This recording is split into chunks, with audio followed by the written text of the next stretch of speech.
Deets and Geets, a pop culture podcast where we give you the pop culture happenings, the deets that pique our interest. And the geets, the rhythm and rhymes that are in our minds. I'm Superstar Agni. And I'm LRK. In this episode, we discuss the Oakland-based dramedy Blind Spotting in Deets. And in Geets, we discuss the music behind the movie.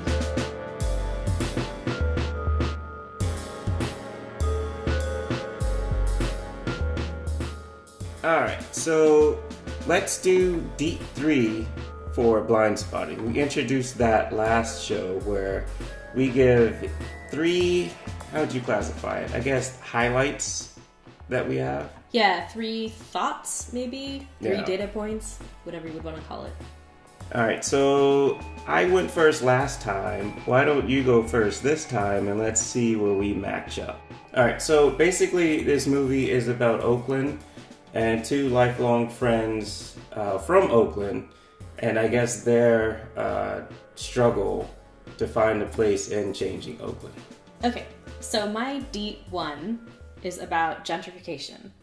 And I kind of viewed gentrification not only as the setting for the movie, but also as a kind of its own character. So it's a setting in the sense that Colin and Miles are from Oakland. They work as movers, and so we see them literally going into these spaces where people are moving in and out of, and we see who those people are. We see like the new types of foods and beverages that are, you know, coming up in the neighborhoods and stuff. And we also see like it's, you know, nuanced in the sense that it's not just like white people are moving in and black people are moving out. Like there are gentrifiers of color and there are white people who are old Oakland. But I don't view gentrification as necessarily a required setting for at least Colin's storyline. Because his struggle is dealing with like cops and police brutality and that conflict between black communities and police, which I think is just an American phenomenon and has been part of Oakland regardless of gentrification for, you know, a long time. But I kind of see gentrification as a character in the sense that it pushes Miles to grow as a character, and like we see him really struggling with being white, like a white old Oaklander, and really feeling like he is Oakland, and he's really resentful of New Oakland and of all these changes and the hipsters and stuff. And then he gets extra resentful when someone who I don't know if the you know guy of African descent that kind of accuses him of being New Oakland is supposed to be New Oakland himself, but yeah, you see him get like super heated up when someone accuses him of being like one of the gentrifiers. Yeah. And so so I think the setting as well as gentrification maybe as a character is kind of instrumental in Miles's growth. So yeah, that was my Deet 1. Actually, that, well, I'll let you see which one that is for me. But my Deet 1 is humor.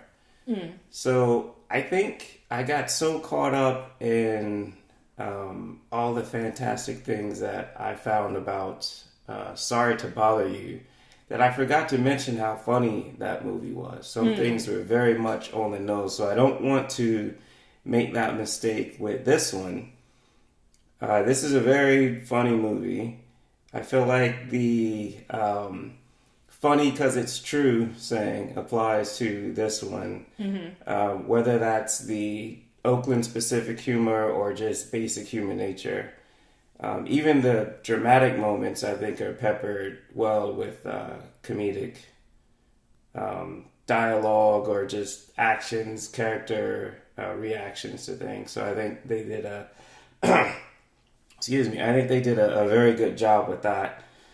So yeah, my Deet number 1, I would say, would be the humor. Cool.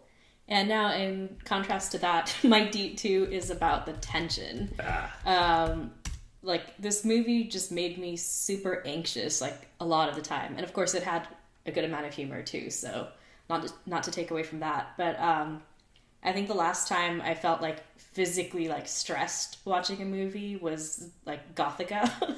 When was that? Like 2005? And that's like a horror movie. So this isn't, it's not a horror movie, so it doesn't raise anxiety in the same way. And yet it kind of did. Like there were so many moments where I was just like, no, like, because I guess the kind of main thread for Colin is that he is on parole for a large part of the movie. I don't want to spoil that, but we're just hoping that he gets through his last few days of parole and is clear and doesn't get somehow caught up in something again. And so that's part of what was like, no, like let him be okay, let nothing else happen now. And there's like moments where you're like, oh no, what's gonna happen now? But I think they did a really good job with that tension.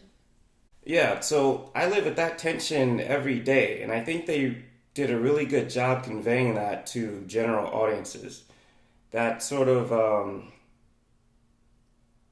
tension of what it's like to be a person of African descent, a male of African descent. Granted, I've never been arrested, gone to jail, or harassed by the cops. No, actually, let me walk that last one back. So, maybe like 10 years ago, one of Oakland PD tried to describe me as a suspect to a corner store owner. So I went to pay for gas, and I guess some crime had been committed, and the cop either thought I had done it and stupidly returned to the scene, or he was just trying to find some brown person to blame. I don't know, but while looking at me, he asked the owner, was he brown skinned? Did he have curly red hair?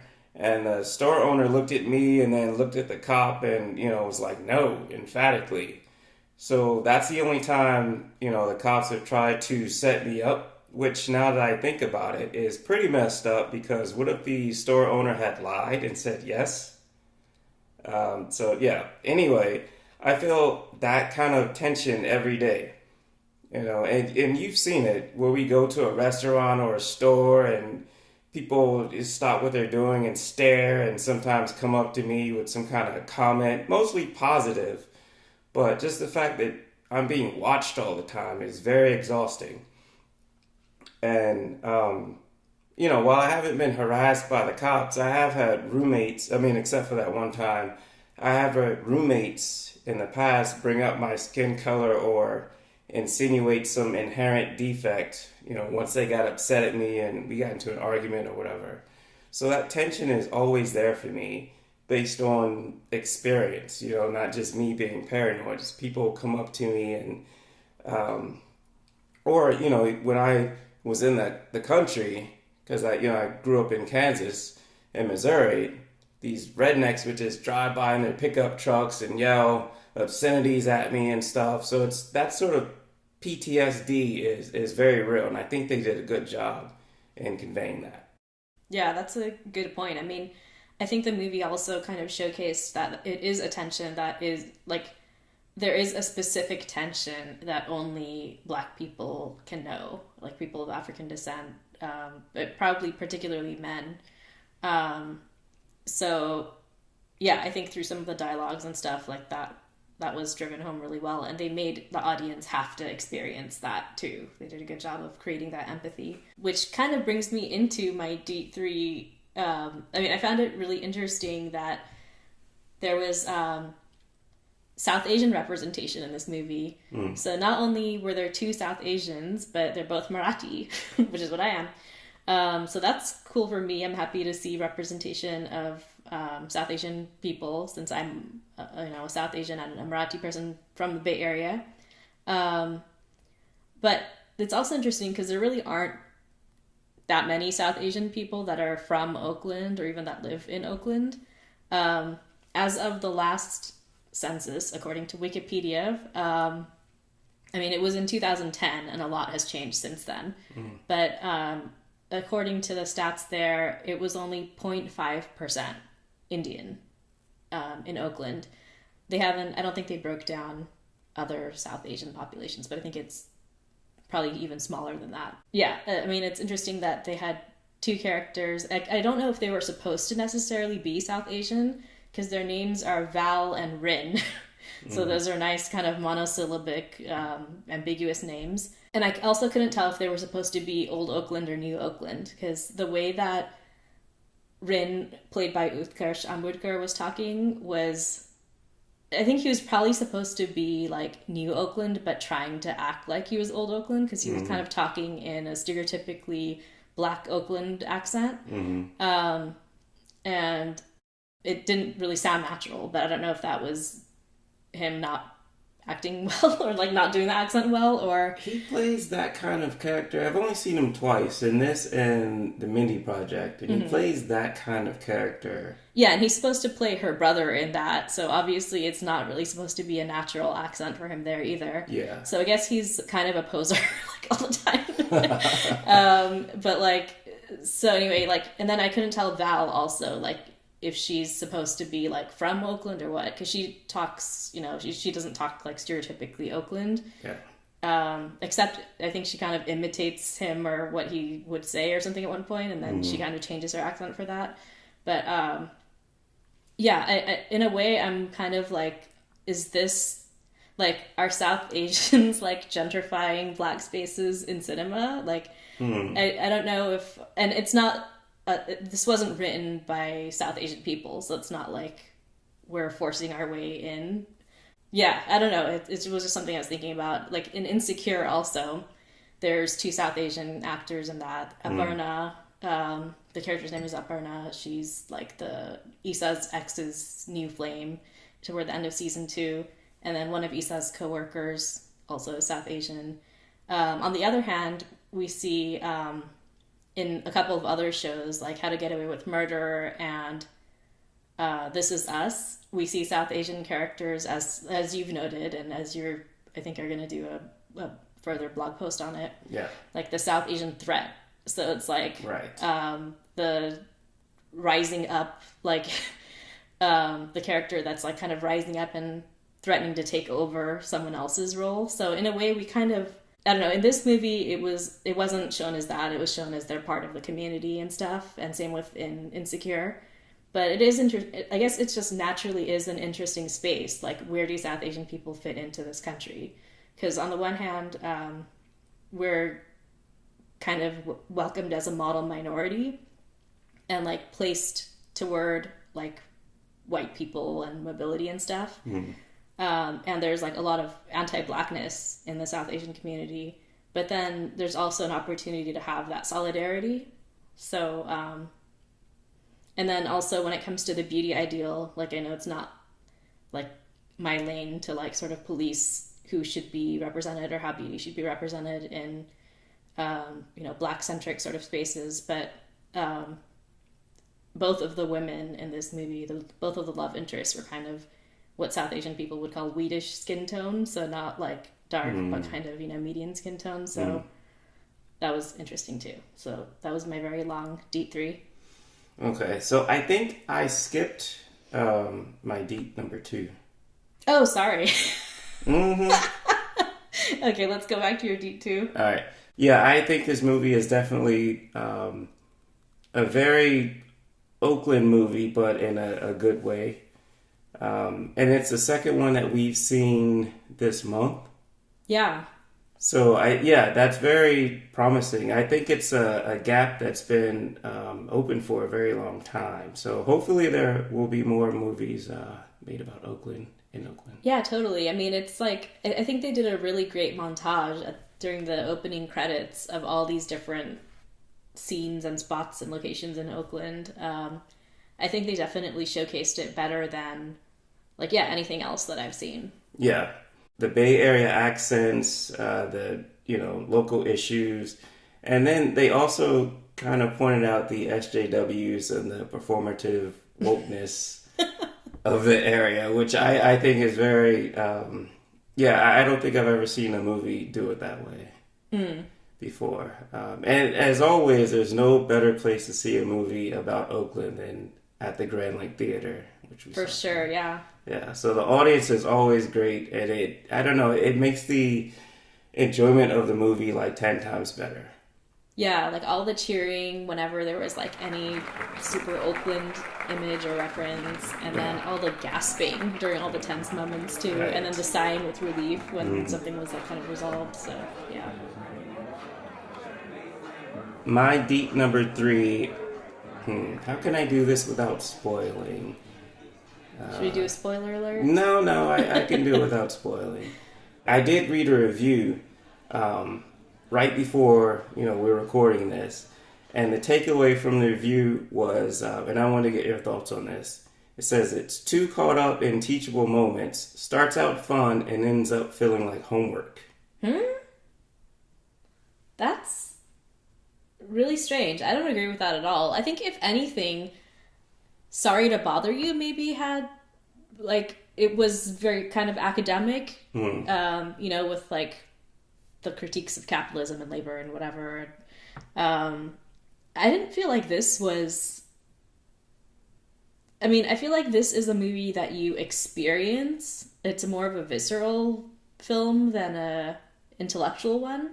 Like, yeah, there's stuff to think about, but it didn't feel like you were thinking as much as you were feeling. True. Yeah, I think the person who reviewed this, I don't know where they're from, but I don't think they understood, without living here or visiting here and sort of soaking up the local scene. I don't know. So I think maybe perspective, and that's in, all critiques where the person is coming from. But yeah, I think they didn't really understand sort of those aspects of it, and they thought it was too preachy. Yeah, I didn't find it preachy because also the things that happened in it, what are they trying to like preach? I guess it's like they're showing the characters and how they like grow to understand each other better and understand themselves, but it's not really like, yeah, I didn't find it preachy at all. Yeah, and I've said this before. I don't know how you talk about these subjects without it feeling a little heavy. They're heavy subjects. You can make it light, but I don't think you should always have to do that. Right. And I think that they did a good job of, despite the heaviness of the subject and the tension, as your first deet said, they did a good job of still bringing some light and comic moments to it. Okay, so coming back, we're now going to talk about the music associated with Blind Spotting. So I guess my initial thought, not just the music, but also the lyrics and rhymes and stuff. I really like that they had like these rhymes that they were spinning kind of throughout the movie and in these different settings. Like as you alluded to, like they're just kind of walking down the street, going back and forth with different lyrics, and when they're like moving, like they're in someone's house packing stuff up. Yeah. They're just like having lyrics about the settings that they're in. So I thought that was a really nice touch. Yeah, here's a clip of In My City. This is from the Blind Spotting. Her friend is ugly, she is not a dime. Shots fired, Columbine. Ooh, I'm sorry, please forgive me. Keep it under like Sydney. Trying to shove it in her kidney. She get higher than Whitney. Fast track, watch her speed through. Like to drink, smoke weed too. Hard to kill like T2. Ice cold, I'm an igloo. I got the city on fire. Dope air gon' keep it lit. Ask the streets, I'm no liar. They gon' say dope air the shit. I'm from the city of Oakland. I'm from the city of trees. Yeah. I'm from the city of gangsters. I'm from the city of thieves. Yeah. I'm from the city of pimps. I'm from the city of players. Yeah. I'm the man in my city. In my city, I'm the mayor. I'm from the city of game. I'm from the city of paper. I'm from the city of warriors. I'm from the city of raiders. I'm from the city of Short. I'm from the city of Hammer. Oakland, California. We the West Coast Atlanta. Where you from? Where you from? Where you from? Better scream out your city. Where I'm from, we go dumb. Yeah, dumber than Diddy. Having fun, hella fun, yeah. Come and get busy. But just know that we don't play that in my city. We don't play that in my city. We don't play that in my city. No, we don't play that in my city. Just know that we don't play that in my city. that butane, two-lane school game, sleuth name, new thing, looking all astute, man, click like glue, as if we in a blue gang, middle name Usain, slinging his bomber, when I want a view change, there's been a few lames, sipping his Kool-Aid, took a knee and got DOA, like your Poussey, sleep like your roof, peeled like a toupee, better get above me, I don't wanna catch a body. Alright, well that does it for this episode of Deets and Geeks. You can follow us on Twitter and Instagram at Deets and Geeks, and find us on Facebook and SoundCloud by searching for Deets and Geeks.